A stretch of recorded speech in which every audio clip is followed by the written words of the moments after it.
When you have to shoot, don't talk. Que pouvait faire le T800 face à la vague clownesque de ce mois d'octobre qui cumule maintenant 3 suites indignes des films de Cameron avec l'ultime doigt d'honneur qui fut pointé avec le très mauvais Genesis. Comment rediriger les fans vers la salle de cinéma quand les derniers opus méritaient à peine une vision sur un DivX de mauvaise qualité? Réponse, Mamie Linda fucking Hamilton, ainsi que une mise sous le tapis de tous les films honnis par les fans, ajoutez à cela un réalisateur bankable, et on est reparti pour un tour. On écoute la bande-annonce.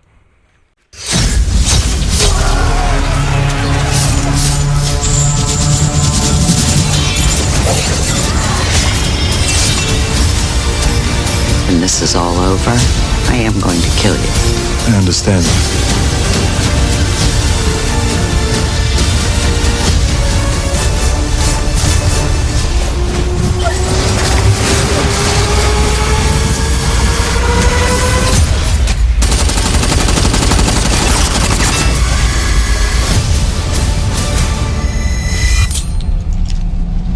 I'll be back.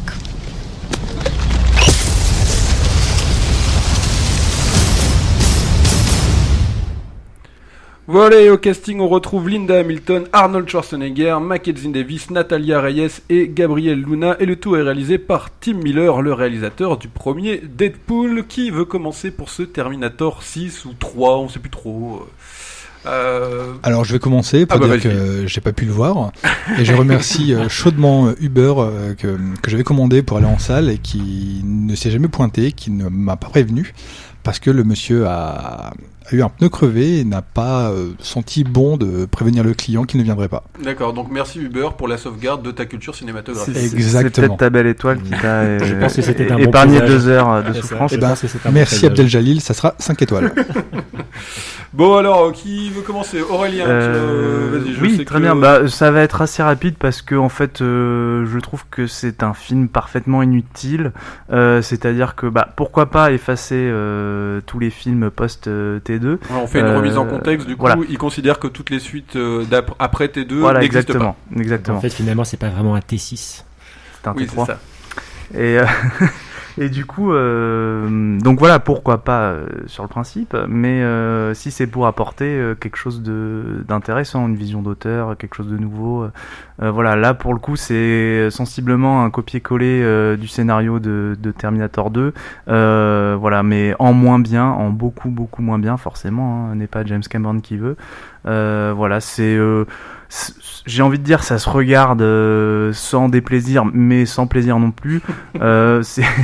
Voilà, les scènes d'action sont plutôt lisibles, mais c'est une sorte de brouhaha numérique comme on en a vu pas mal depuis des années, donc elles ne sortent jamais du lot.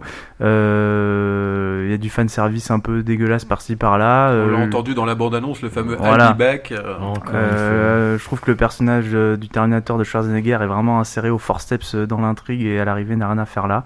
Donc voilà, c'est un film, c'est moins pire que Genesis. Ça ne trahit pas en soi l'œuvre de James Cameron, mais ça n'apporte rien. C'est un film, voilà, parfaitement inutile, je trouve.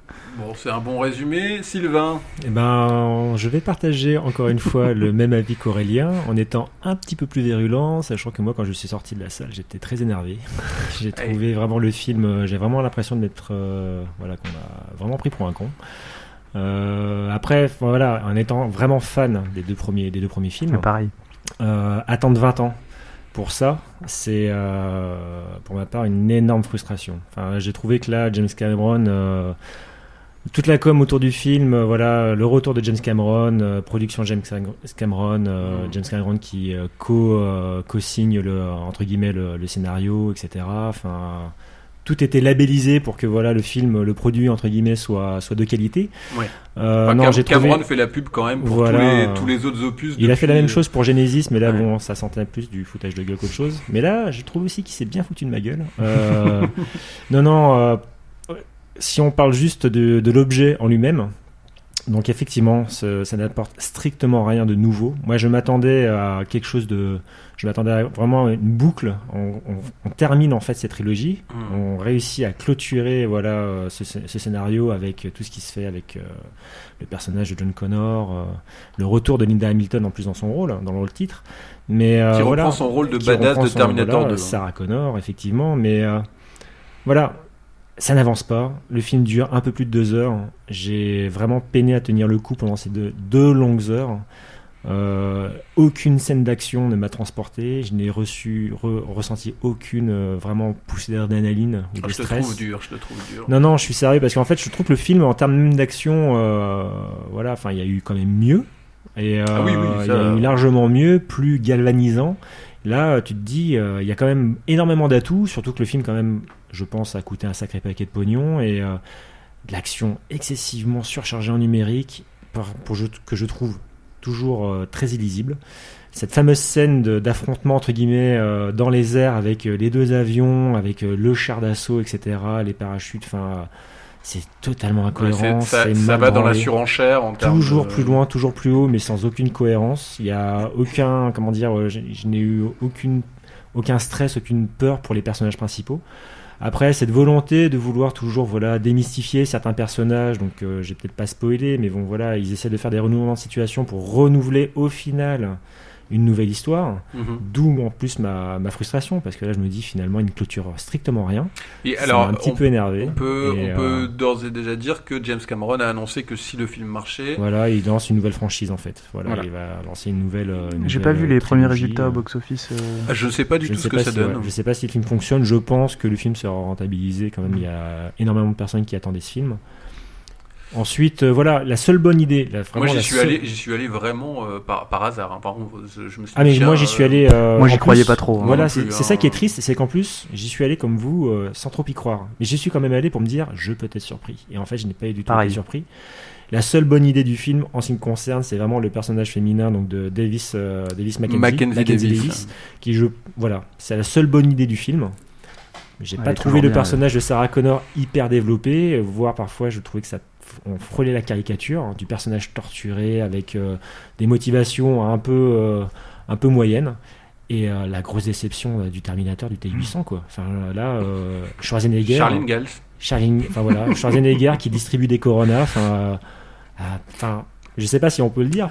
C'est le moment le plus malaisant du film. Voilà, et c'est un long moment, et il y a rien qui Ce que j'avais apprécié dans le 2, en dehors des scènes d'action qui étaient quand même très, très tendues, j'aimais cette bonne gestion, entre guillemets, de cet humour un peu familial, mais qui était pour moi justifié, surtout entre le lien, l'humanisation du T-800 avec John Connor. Hasta la vista, baby. Voilà, cette volonté d'humaniser un peu cette machine à tuer.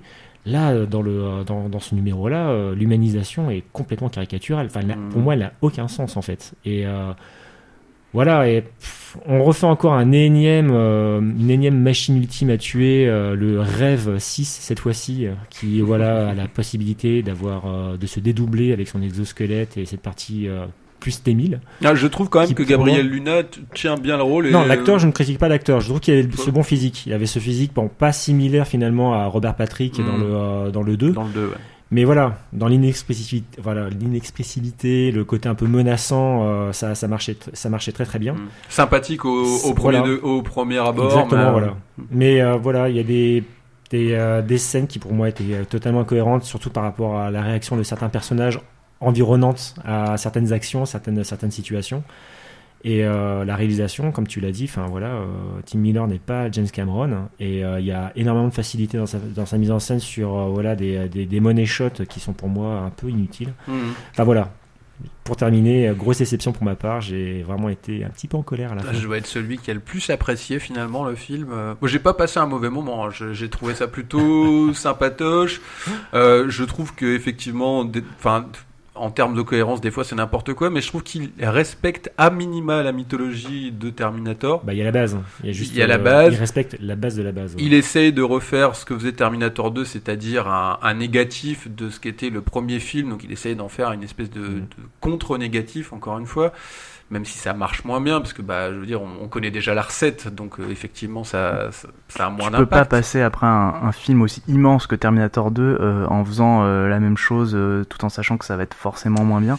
Oui, mais ta seule alternative, c'est de proposer en fait un regard nouveau ou alors un nouveau scénario. Voilà, un nouveau scénario. Et il ne fait ni l'un ni l'autre en fait. Il fait c'est le néant quoi. Mais bon. Ce que finalement avait fait McG à l'époque où il a repris la franchise avec Christian Bale, ça a été décrié, mais finalement, même si c'était pas c'est ce que j'allais dire.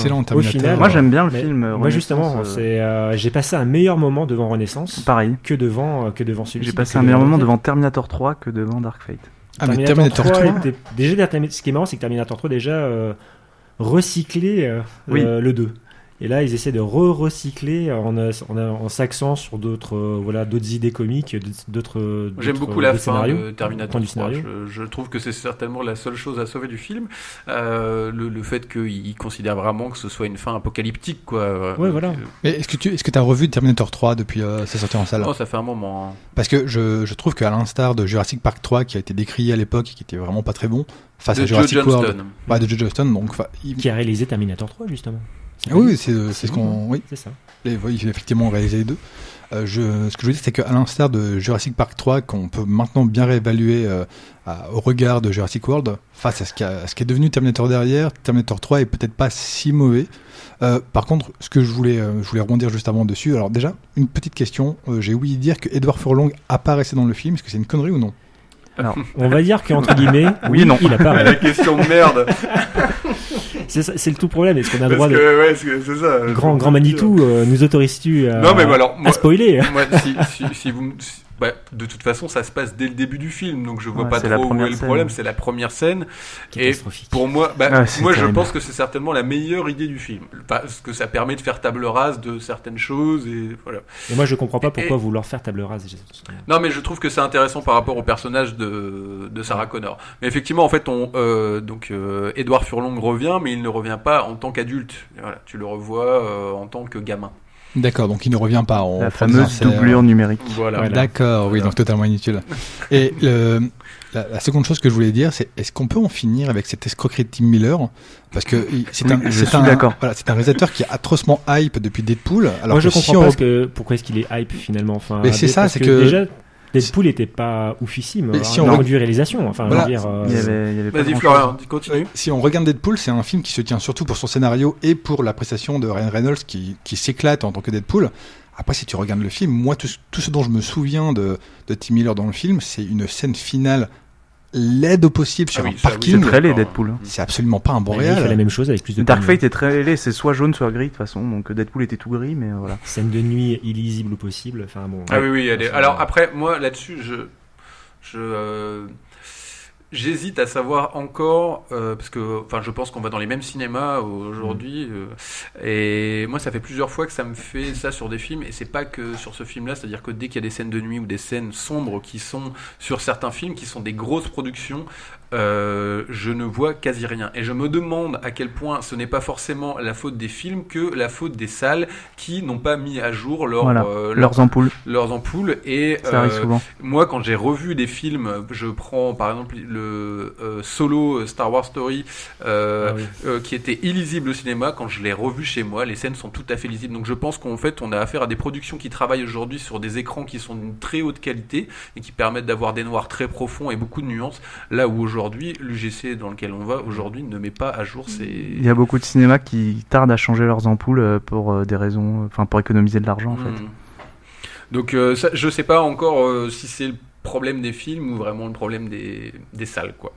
Surtout que ça représente un gros pourcentage du film, cette fameuse scène nocturne qui en plus s'enchaîne sur une scène sous-marine, c'est bref, tant pis, dommage.